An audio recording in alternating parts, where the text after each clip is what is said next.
পরীক্ষা প্রস্তুতি ইউটিউব চ্যানেলে তোমাদের সকলকে আরেকবার welcome. KP, WBP, SI vacancy বা এই সমস্ত পরীক্ষা নিয়ে যারা ভাবছো বা প্রিপারেশন নিচ্ছ তাদের জন্য ভীষণ ইম্পর্ট্যান্ট হতে চলেছে ভিডিওটা।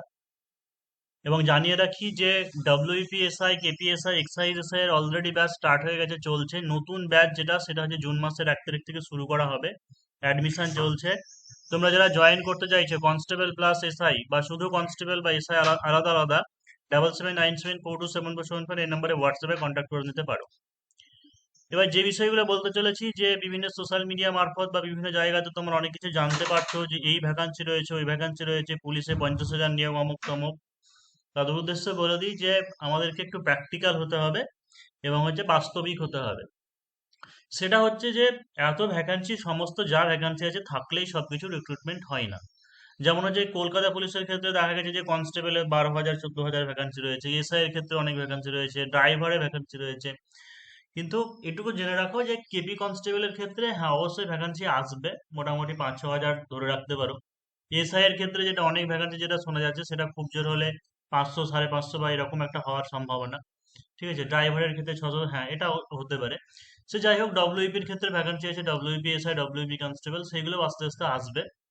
এবার ভ্যাকান্সি কত আসবে, ঠিক আছে, এই বিষয় নিয়ে তর্ক বিতর্কে যেতে চাইছি না, তবে মানে মোটামুটি জেনে রাখো যে যা টোটাল ভ্যাকান্সি আছে তত অত হবে না। কিন্তু অবশ্যই একটা সম্মানজনক ভ্যাকান্সি থাকার কথা। এবং যাই ভ্যাকান্সি আসুক না কেন আমাকে ঝাঁপিয়ে পড়তে হবে প্রিপারেশনে, এইটুকু টার্গেট রাখতে হবে।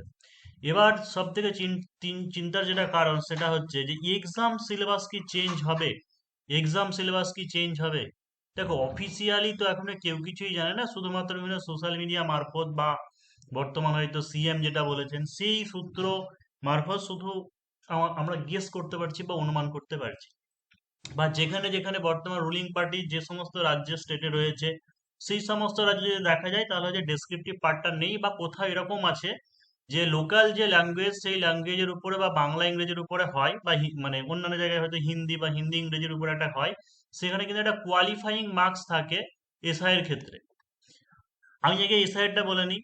যে যেমন হয়তো উত্তরপ্রদেশের ক্ষেত্রে এরকম যে 4খানা পার্ট আছে, 4খানা পার্টে 40 করে আছে, 4 4 160 নম্বর, এটার উপরেই একটাই পরীক্ষা, এটার উপরেই মেরিট হয়। তারপরে রান, হাইট, মেজারমেন্ট আছে, তারপরে আবার লং জাম্প, হাই জাম্প, এই সমস্ত কিছু আবার ওই সব জায়গায় আছে। ডকুমেন্ট ভেরিফিকেশন, তারপরে ইন্টারভিউ, এই সমস্ত কিছু হয়। এবং কিছু জায়গাতে এরকম আছে যে হিন্দি এবং যে ইংরেজি পেপার সেগুলো হয়তো কোয়ালিফাইং মার্কস থাকে। এবার ওয়েস্ট বেঙ্গলের ক্ষেত্রে এই জিনিসটা হবে নাকি ওরকম হবে সেটা বোঝা যাচ্ছে না, তবে এটুকু জেনে রাখো যে যদি সেন্ট্রাল ধাঁচে সেন্ট্রাল নিয়মের মতো যদি পরীক্ষা হয়, তাহলে আমাদের সব থেকে বেশি যেটা প্রেসার পড়বে সেটা হচ্ছে জিকের উপরে। অর্থাৎ যদি দেখা যায় ওই ডেসক্রিপটিভ জিনিসটা উঠে যাচ্ছে, ডেসক্রিপটিভ জিনিস যতই উঠুক, বাংলা ইংরেজি ডেসক্রিপটিভ আশা করি উঠবে না।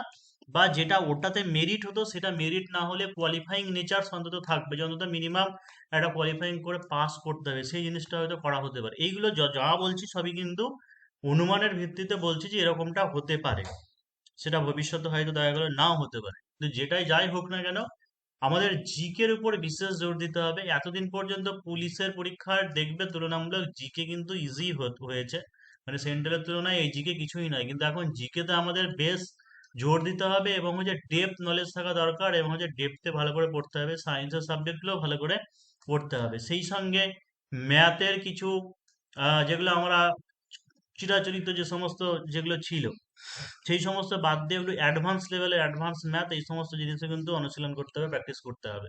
তো পুরোপুরি সেন্ট্রালের মতো করেও টার্গেট করে এনসিইআরটি সিলেবাস অনুযায়ী পরীক্ষা প্রস্তুতিতে ক্লাস চলছে, বা নতুন ব্যাচের ক্ষেত্রে সেই রকমটাই করানো হবে। তো যারা যারা কনস্টেবল বা এসআই কনস্টেবল দুটো থাকলে দুটোই যারা প্রিপারেশন করতে চাইছে, 7797427474 এই নম্বরে হোয়াটসঅ্যাপে কন্ট্যাক্ট করে নিতে পারো। এবারে যে নোটিফিকেশন কবে আসতে পারে, নোটিফিকেশন কবে আসতে পারে, দেখো এমনিতে সরকার থেকে বলা হয়েছে যে সম্ভবত 3রা জুনের মধ্যে কোন দপ্তরে কি ভ্যাকান্সি রয়েছে সেটা ইনফর্ম করতে বলা হয়েছে। সেটা আসবে। তারপরে ভেরিফিকেশন করতে আরো বেশ কিছুটা সময় লাগবে। নতুন সরকারের বাজেট আসতে পারে। তো মোটামুটি ধরে রাখতে পারো যে নোটিফিকেশন যেগুলো পাবলিশ হতে পারে নতুন পরীক্ষার জন্য, সেটা হচ্ছে জুলাই মাস চলে যাওয়ার কথা, জুলাই মাস চলে যাওয়ার কথা। আমি ধরে নিলাম জুলাই মাসের ফার্স্ট উইকে এলে 1 মাস ধরে মানে যে নোটিফিকেশনটা প্রথমে আসছে যদি শুরু হয়ে যায় জুলাই মাসে ফর্ম ফিল আপ, তাহলে আগস্ট মাস পর্যন্ত চলবে ফর্ম ফিল আপ 1 মাস। অন্তত পক্ষে যদি খুব তাড়াতাড়িও প্রসেস এগোয়, এর আগের বারের হয়তো সরকার বা অন্যান্য পরীক্ষাগুলো দেখা যাচ্ছে যে ইন্টারভিউ এই নোটিফিকেশন ওবিসির জন্য অনেকটা দেরি হয়েছে, তাছাড়া মোটামুটি ভাবে যেটা হয় 7-8 মাস 9 মাস পরে ফর্ম ফিল আপের পরীক্ষা হয়। আমি ভাবলাম এরা খুব তাড়াতাড়ি করবে, যদি তাড়াতাড়ি করে যে 4-5 মাসের মধ্যে যদি করে নেয়, ধরে নিলাম 4 মাস, তাহলে সেপ্টেম্বর অক্টোবর নভেম্বর ডিসেম্বর, মানে এই সমস্ত এক্সামগুলোর যে পরীক্ষাগুলো হওয়ার সম্ভাবনা যেহেতু এই বছরে হয়ে যাবে, অর্থাৎ হচ্ছে ডিসেম্বরের মধ্যে এক্সামগুলো হওয়ার কথা।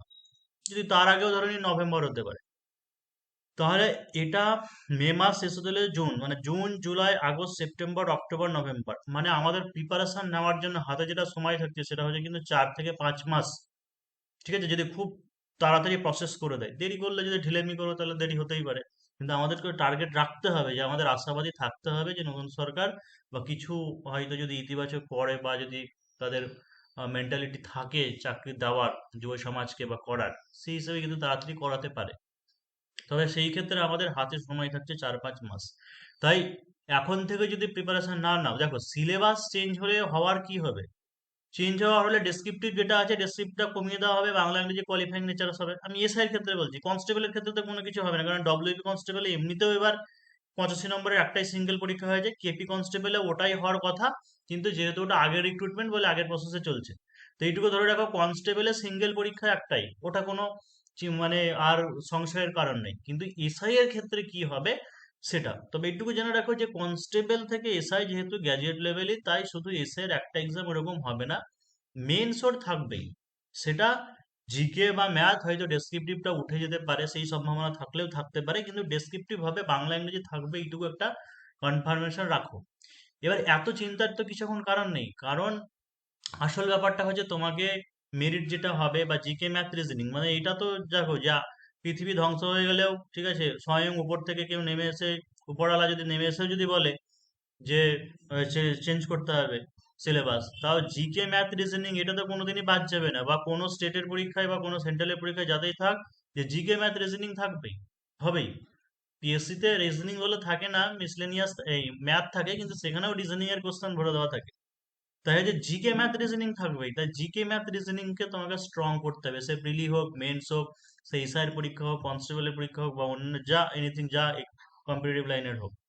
তাই জিকে তোমাকে বিশেষ জোর দিতে হবে, এখন থেকে প্রিপারেশন করো। যদি মনে হয় যে হয়তো ডেসক্রিপটিভ পার্টটা কি হবে না হবে, তো নোটিফিকেশন এলে তারপর থেকে সেভাবে এগোবে।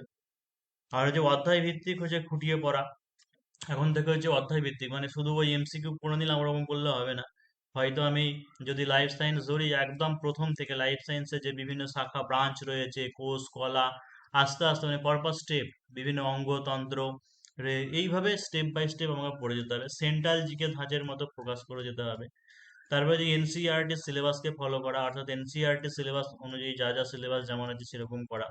শুধু এমসিকিউ করলে হবে না, এমসিকিউ কখন কাজে দেবে, তুমি সিলেবাস অধ্যায় ভিত্তিক শেষ করলে তারপরে এমসিকিউ প্র্যাকটিস করো, দেখবে অনেক ভুল হচ্ছে বা কনফিউশন আসছে, আবার যে জায়গাটা কনফিউশন হচ্ছে সেই জায়গাটা ভালো করে রেকটিফাই করে তোমাকে শুধরাতে হবে। অর্থাৎ সিলেবাস অধ্যায় অনুযায়ী পরপর চ্যাপ্টার পড়া, তারপরে এমসিকিউ, এইভাবে কন্টিনিউয়াস প্রসেসে তোমাকে এগিয়ে যেতে হবে। এবং হচ্ছে অবশ্যই ডেপথ নলেজ দরকার, যদি অ্যাডভান্স মানে যেটা ডেসক্রিপটিভ এরকমটা উঠে যায়, যদি শুধু ম্যাথ রিজনিং এর উপর ডিপেন্ডেন্ট হয়ে যদি মেরিট হয়, তাহলে অবশ্যই ডেপথে নলেজ দরকার। সেই সঙ্গে হচ্ছে অ্যাডভান্স ম্যাথ, যদি দেখো যে প্রিভিয়াস এর কোশ্চেন যদি এসআই গুলো দেখো, একবারও ত্রিকোণমিতি থেকে কোশ্চেন আসেনি, মেনসুরেশন থেকে কোশ্চেন আসেনি, জ্যামিতি থেকেও কোশ্চেন আসেনি, বরং হয়তো কনস্টেবলের কোনো কোনো পরীক্ষায় ছিটেফোঁটা হয়ে দিয়েছে, তো ওদের সমস্ত পরীক্ষার ক্ষেত্রে হতে পারে। তাই অ্যাডভান্স লেভেলের ম্যাথ, যেটা স্ট্যাটিস্টিক্স আমরা বলছি বা রাশি বিজ্ঞান যেটাকে বলা হয়, সেটাও পড়তে হবে। ত্রিকোণমিতি যেটা ত্রিকোণমিতি থেকে পড়তে হবে, মেনসুরেশন পরিমিতি যেটা পরিমিতি থেকে পড়তে হবে, জিওমেট্রির কিছু বেসিক জিনিস যেগুলো আছে, মানে যেগুলো সিজিএল বা সিএইচএসএল এই সমস্ত পরীক্ষা আসে বা রেলের পরীক্ষায় আসে, সেইগুলোকে ফোকাস করতে হবে। অর্থাৎ রেলের বিভিন্ন বা সেন্ট্রালের বিভিন্ন পরীক্ষায় ম্যাথ রিজনিং যেরকম আছে, কারণ নর্মালি এমনি ডব্লিউবিপি অনেকটা ইজ থাকে। এখন বর্তমানে দেখবে দিন দিন কাট অফ বাড়ছে এই কারণের জন্য, যে যারা সেন্ট্রালে চান্স পাচ্ছে না, মেরিটে পাচ্ছে না, তারা যারা পরীক্ষা দিচ্ছে এরা কিন্তু হাই কাট অফ বাড়িয়ে দিচ্ছে, রানে ফেল করে যাচ্ছে। তো অ্যাকচুয়ালি ওটাই যে এই এই সমস্ত মানে যারা সেন্ট্রালের প্রিপারেশন নেয় বা সেই প্রিপারেশন নেয় সেই তুলনায় কিন্তু ওয়েস্ট বেঙ্গলের কোশ্চেন কিছুই কঠিন না। তাই সেই দিন হয়তো শেষ হচ্ছে, কম্পিটিশন বাড়ছে, বা হয়তো আমাদেরকে নতুন করে সিলেবাস বা হচ্ছে স্ট্র্যাটেজি আবার আপডেট করতে হতে পারে, যদি এক্সাম প্যাটার্ন বা সিলেকশন প্রসেস এই সমস্ত জিনিস চেঞ্জ হয়। কিন্তু যাই চেঞ্জ হয়ে যাক, এটুকু জেনে রাখবো ম্যাথ জিকে রিজনিং থাকছেই। কনস্টেবলে যেমন হচ্ছিল সেরকমটাই হবে, হয়তো চেঞ্জ হলে এসআই এর কিছু মডিফিকেশন হতে পারে। এটা হবেই, সেটা কনফার্মেশন বলছি না। তো পরীক্ষা প্রস্তুতিতে কিভাবে তাহলে কি কোর্স করানো হবে? দেখো, জিকে এখানে করানো হবে অধ্যায় ভিত্তিক। মানে ছিল এরকম নয় খাপছাড়া করে এখান থেকে একদিন ওখান থেকে একদিন এমসিকিউ করে দিলাম, তা নয়। চ্যাপ্টার ওয়াইজ শেষ হবে, তারপরে হচ্ছে এমসিকিউ হবে।